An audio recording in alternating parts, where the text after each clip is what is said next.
You're listening to Skeptoid. I'm Brian Dunning from Skeptoid.com.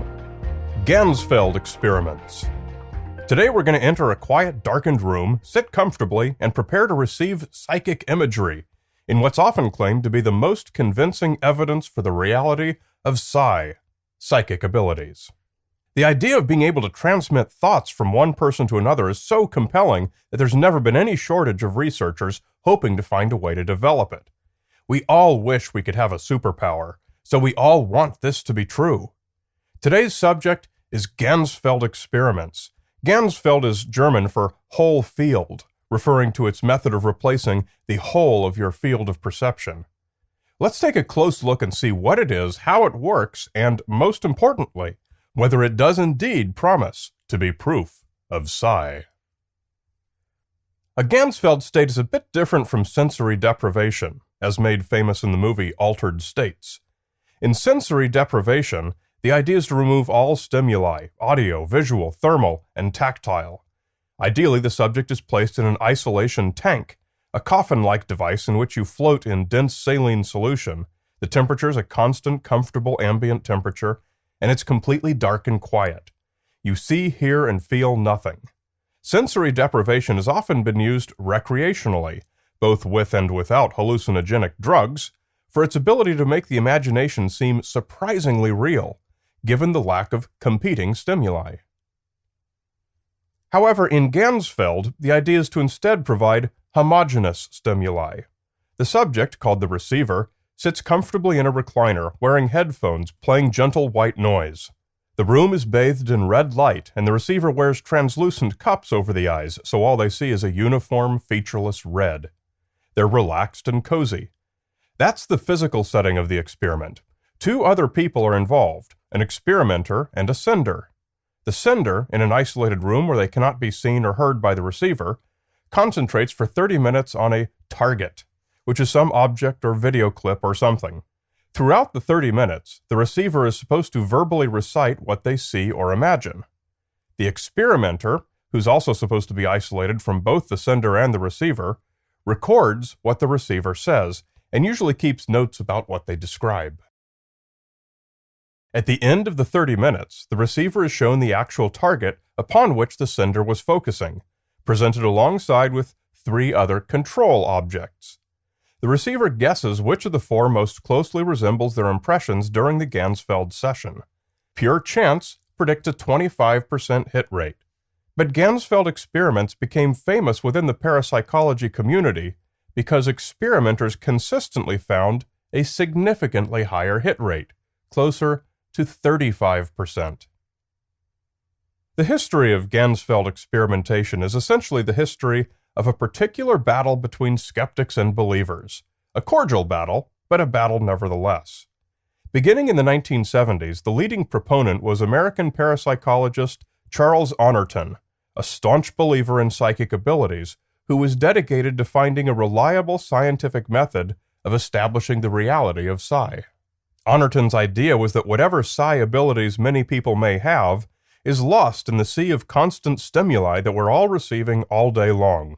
We see, we hear, we touch, we think, to such a degree that if we did receive a psychic impression, we'd never recognize it as such. So by placing subjects into a Ganzfeld state, it's thought that the signal-to-noise ratio would be increased by shutting off all that noise, and subjects might be more likely to recognize a psychic transmission. Across the line of battle was Ray Hyman, at the time a professor of psychology at Harvard. In the 1980s, he came across Honorton's body of work, said to be the best evidence yet for psi. Hyman studied it carefully and came away unconvinced. In his assessment, the positive results so flaunted by the parapsychologists was due to methodological error. In 1985, Hyman published an article in the Journal of Parapsychology called The Ganzfeld Psi Experiment, a Critical Appraisal. Unimpressed right back, Honorton published, in that very same issue of the journal, Meta-Analysis of Psi-Ganzfeld Research, a Response to Hyman. Clearly, there was a difference of opinion. Before we look at what happened next, let's hear out both Honorton and Hyman to see exactly what was right or wrong with the research. Most of this involved what are called meta-analyses, which is when you combine the results of multiple studies with the goal of getting a better idea of what the whole body of research in a field has concluded. Meta-analyses are tricky animals because studies can be conducted in so many different ways and are often of greatly varying quality. All sorts of statistical methods can be employed, rightly or wrongly, to try and account for and control these differences. It's not surprising, in fact it's to be expected, that researchers can come up with greatly different findings doing meta-analyses on the same set of studies.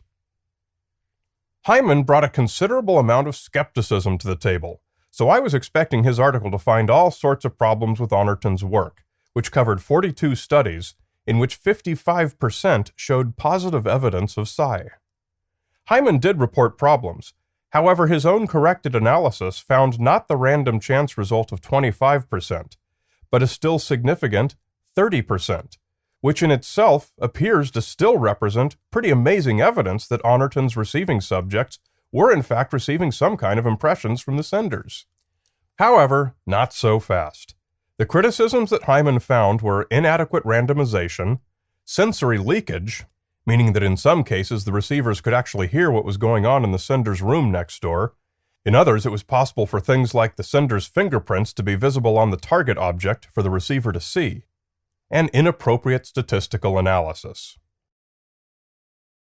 Mainly, Hyman felt that Honorton's work suffered from a type of statistical complication called multiple testing.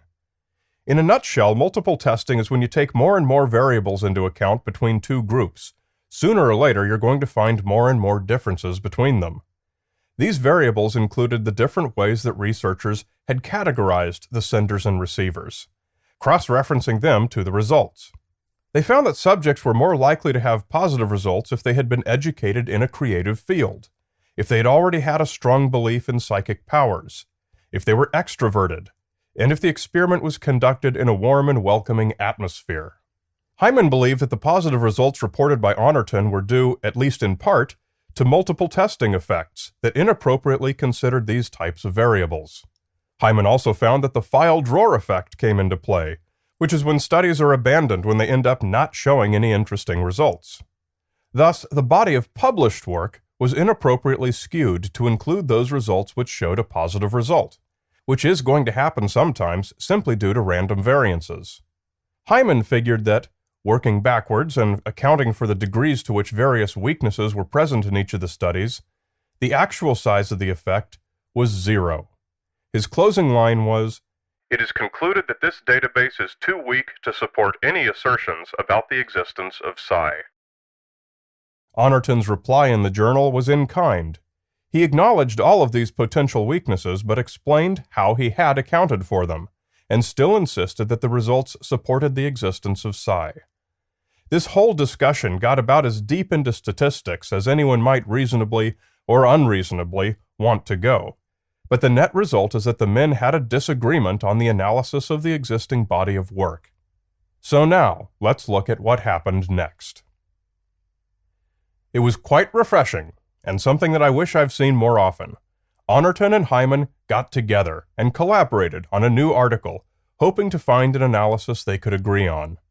It was published in the same journal in 1986, entitled A Joint Communiqué, The Psi-Ganzfeld Controversy.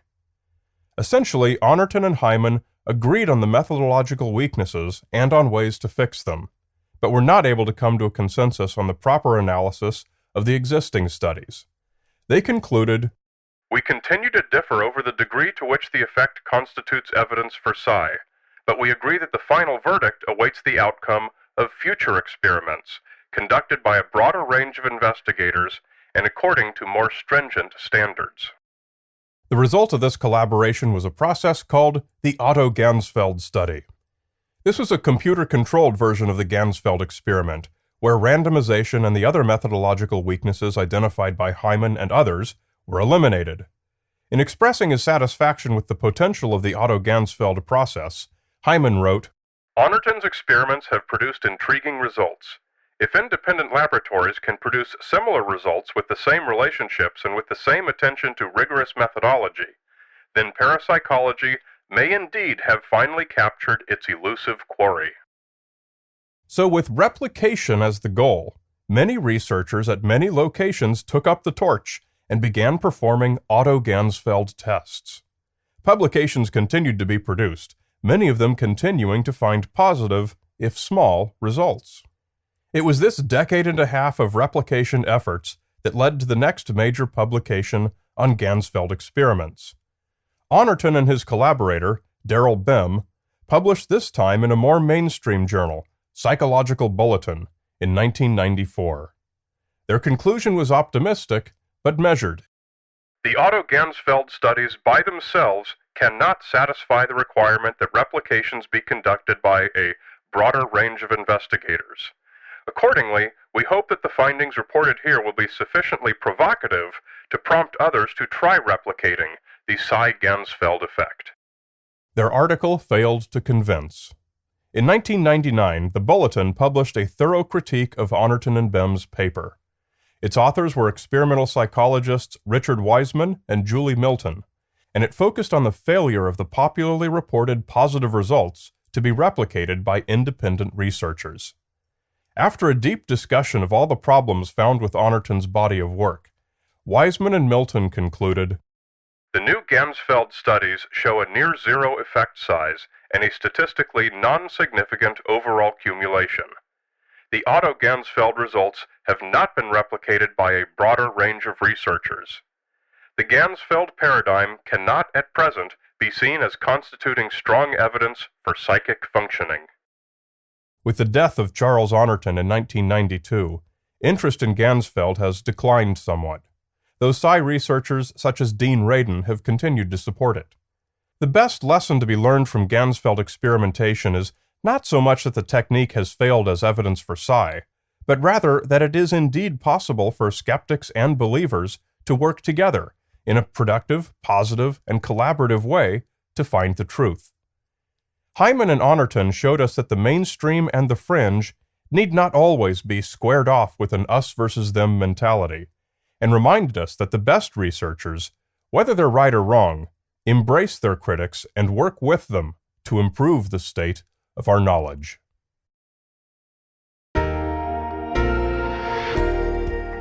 Want more? If you use Twitter, follow me at Brian Dunning to get the daily Skeptoid and much more.